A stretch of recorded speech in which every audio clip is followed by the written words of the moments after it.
নমস্কাৰ, মই মোৰ ভিডিঅ'টোলৈ আপোনালোক সকলোকে স্বাগতম জনাইছোঁ। কি খবৰ আপোনালোকৰ? নিশ্চয় ভালে, মোৰো ভালে। এয়া মই ৰাতিপুৱা আজি ব্ৰেকফাষ্টত বনাইছিলোঁ। এয়া ৰুটি আৰু বুট দি পিনে আলু দি এনেকৈ বনাইছিলোঁ। ভাল লাগে এনেকৈ খাই বনাইছিলোঁ, খাবলৈ ভালেই হৈছিলে। আৰু একাপ ধুনীয়াকৈ চাহ বনাই লৈছোঁ। তেতিয়াহ'লে মই এতিয়া ব্ৰেকফাষ্টটো কৰি লওঁ। মই ব্ৰেকফাষ্টটো কৰি আছোঁ। এতিয়া ব্ৰেকফাষ্ট খাই লৈ মই এতিয়া দুপৰীয়া সাঁজৰ কাৰণে ৰেডি কৰিবলৈ হ'ব। দুপৰীয়া সাঁজত মই এতিয়া এয়া সৰু আলু আনিছিলে, সৰু আলু কেপচিকাম এনেকৈ মই ভাজি বনাই আছিলোঁ।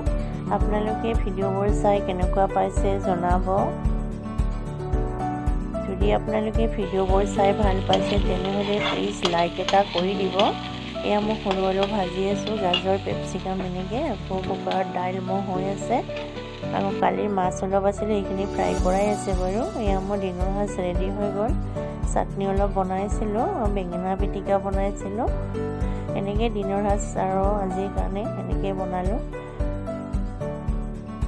আজিলৈ ইমানেই ভিডিঅ'টো চোৱাৰ বাবে আপোনালোকক বহুত বহুত ধন্যবাদ। Thank U.